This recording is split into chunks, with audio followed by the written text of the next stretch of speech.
안녕하세요. 말씀 베이커리 182번째 시간 기도하심으로 시작하겠습니다. 거룩하신 주님 감사합니다. 주님의 말씀을 묵상합니다. 성령님께서 말씀에 조명이 되어 주시옵소서. 우리 주 예수님의 이름으로 기도합니다. 아멘. 네, 오늘 보실 말씀은 출애굽기 18장 1절에서 27절까지의 말씀입니다. 미디안의 제사장이며 모세의 장인인 이드로는 하나님의 모세와 그의 백성 이스라엘에게 하신 일, 곧 주님께서 어떻게 이스라엘을 이집트에서 인도하여 내셨는가 하는 것을 들었다. 자, 지금 모세의 장인 이드로는 미디안의 제사장이라고 나옵니다. 하나님을 섬기는 제사장이 아니에요. 미디안이라고 하는 지역의 제사장이고 지금 이방신을 섬기는 사람으로 우리가 볼 수 있겠습니다. 2절을 보면요. 모세의 장인 이드로는 친정에 돌아와 있는 모세의 아내 십보라와 십보라의 두 아들을 데리고 나섰다.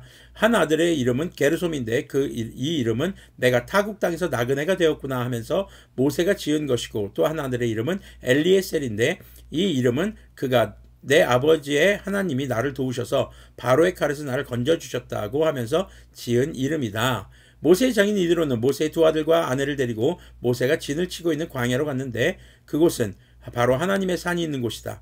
그는 거기에서 모세에게 전가를 보냈다. 자네의 장인은 나 이드로가 자네의 처와 두 아들을 데리고 왔네. 자, 모세가 원래 이집트로 떠날 때는 십보라 바로 부인과 함께 갔지만 중간에 어떤 일이 있어서 이제 중간으로 친정으로 다시 돌려보낸 것 같습니다. 뭐 여러 가지 위험스러운 일도 있었기 때문일 수도 있겠죠. 자, 그렇게 이제 하나님의 소식을 들은 그 장인 이드로가 모세의 처와 두 아들을 데리고 모세를 찾아옵니다. 자, 7절부터 보면은요, 모세가 그의 장인을 만나러 나와서 그에게 절을 하고 입을 맞추었다. 그들은 서로 안부를 묻고 함께 장막으로 들어갔다. 모세는 장인에게 주님께서 이스라엘을 도우신 일, 곧 바로와 이집트 사람에게 하신 모든 일과 그들이 오는 도중에 겪은 모든 고난과 주님께서 어떻게 그들을 건져주셨는가 하는 것을 자세히 말하였다. 무엇한 겁니까? 전도한 거죠. 바로 간증한 겁니다. 증인의 삶을 지금 살고 있는 모세의 모습입니다. 겪은 일을 경험한 겁니다. 무슨 일, 누구로부터 겪은 일? 하나님으로부터 겪은 일을요. 자, 9절 보니까요. 그러자 이드로는 주님께서 이스라엘을 이집트 사람의 손아귀에서 건져주시려고 베푸신 온갖 고마운 일을 전하여 듣고서 기뻐하였다.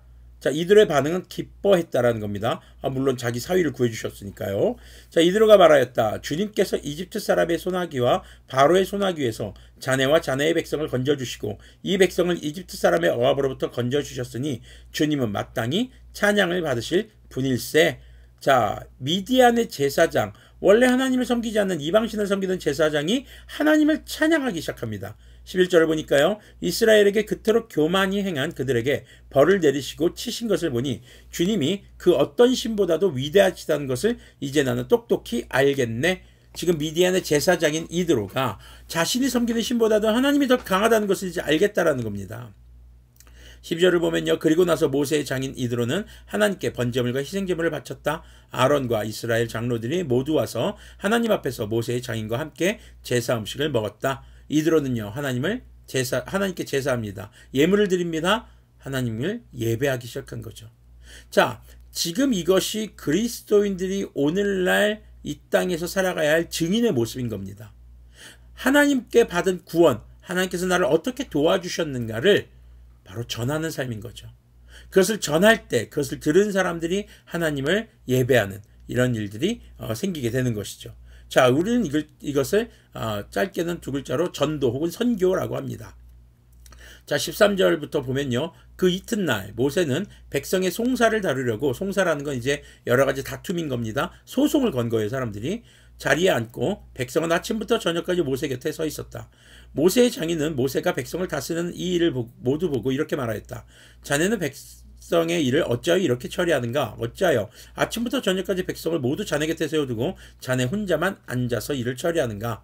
모세가 그의 장인에게 대답하였다. 백성은 하나님의 뜻을 알려고 저를 찾아옵니다. 그들은 무슨 일이든지 생기면 저에게로 옵니다. 그러면 저는 이웃 간의 문제를 재판하여주고 하나님의 규례와 율법을 알려주어야 합니다. 지금 이 재판은요, 단순히 갈등을 해결하는 것만이 아니라 갈등의 해결을 통해서 하나님의 규례와 율법, 하나님께서 무엇을 기뻐하시고 무엇을 가증스럽게 여기는 것을 가르쳐주는 그런 일을 한다라는 겁니다. 자, 17절을 보니까 모세의 장인이 그에게 말하였다. 자네가 하는 일이 그리 좋지는 않네. 재판하는 게 좋지 않다는 의미가 아닙니다. 이렇게 하다가는 자네뿐만 아니라 자네와 함께 있는 이 백성도 아주 지치고 말 걸세. 이 일이 자네에게는 너무 힘겨운 일이어서 자네 혼자서는 할 수 없네. 자, 여기 밑줄 쳐봅시다. 자네 혼자서는 할 수 없네. 네, 하나님의 일을 혼자 할 수 없다라는 겁니다. 이제 내가 충고하는 말을 듣게. 하나님이 자네와 함께 계시기를 바라네. 자네는 백성의 문제를 하나님께 가지고 가서 하나님 앞에서 백성의 일을 아뢰게. 그리고 자네는 그들에게 규례와 율법을 가르쳐 주어서 그들이 마땅히 가야 할 길과 그들이 마땅히 하여야 할 일을 알려주게. 또 자네는 백성 가운데서 능력과 덕을 갖춘 사람, 곧 하나님을 두려워하며 참되어서 거짓이 없으며 부정직한 소득을 싫어하는 사람을 뽑아서 백성 위에 세우게. 그리고 그들을 천부장과 백부장과 50부장과 10부장으로 세워서 그들이 사건이 생길 때마다 백성을 재판하도록 하게. 큰 사건은 모두 자네에게 가져오게 하고 작은 사건은 모두 그들이 스스로 재판하도록 하게. 그렇게 그들이 자네와 짐을 나누어지면 자네의 일이 훨씬 가벼워질 걸세. 천부장, 백부장, 50부장, 10부장이라는 말이 여기 나옵니다. 자, 천부장은 1000명을 거느리는 사람, 백부장은 100명을 통솔하는 사람, 50부장은 50명, 10부장은 10명을 얘기합니다. 자, 이 얘기는 뭡니까? 밑에가 아니죠. 다른 지도자들, 좀 인구를 백성들을 세분화해서 그들을 통치하고 그들의 송사를 다룰 수 있는 그런 사람들을 세워서 함께 이 송사를 나눠서 하라는 겁니다. 자, 그렇게 함으로써 좀 더 이제 부담을 줄이라는 거죠. 그리고 사람들도 얼마나 지치겠어요. 혼자 재판하고 있으면 오래 기다려야 되잖아요. 자, 23절 보니까요. 하나님의 명하신 대로 자네가 이와 같이 하면 자네 일도 쉽게 처리할 수 있을 것이고 백성도 모두 흐뭇하게 자기 집으로 돌아갈 걸세.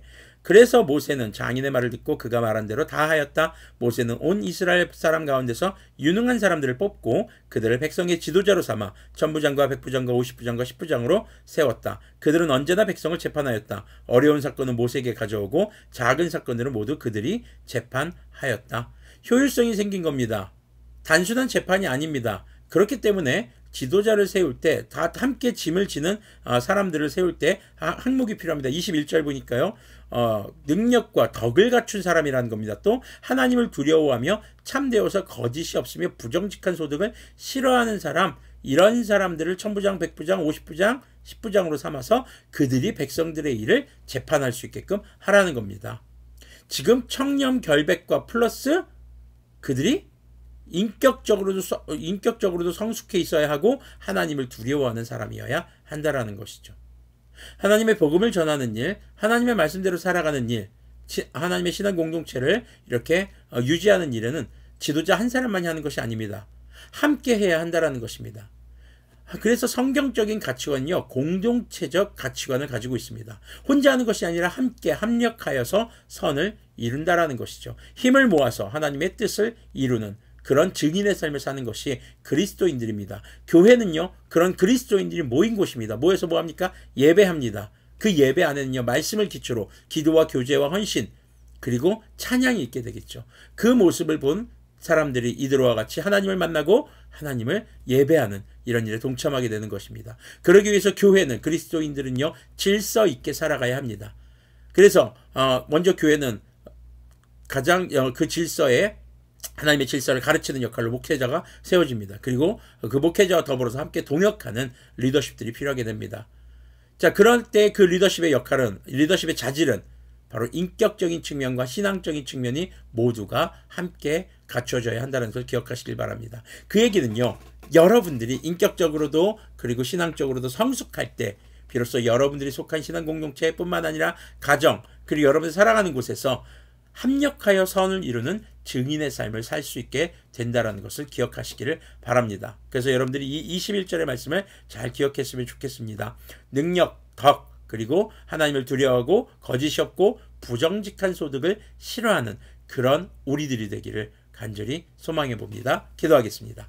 거룩하신 주님 감사합니다. 주님, 하나님의 사명, 정말 땅끝까지 이르러 증인이 되는 일을 혼자 할 수 없는 것을 고백합니다. 그래서 주님께서는 돕는 자들을 붙여주셨고 주님께서는 함께 할 수 있는 동역자들을 우리에게 허락해 주셨습니다. 우리가 함께 신앙생활하는 우리의 동역자들과 함께 합력해서 주님의 선하신 뜻을 이루는 그런 땅끝까지 그렇게 증인이 되는 우리들, 또 우리 바다의 등대가 교회, 또 이 말씀 베이커리를 함께하는 모든 주님의 자녀들이 되기를 간절히 소망합니다. 주님께서 주님의 영으로 우리 가운데 충만케 하여 주시옵소서. 우리 주 예수님의 이름으로 기도합니다. 아멘.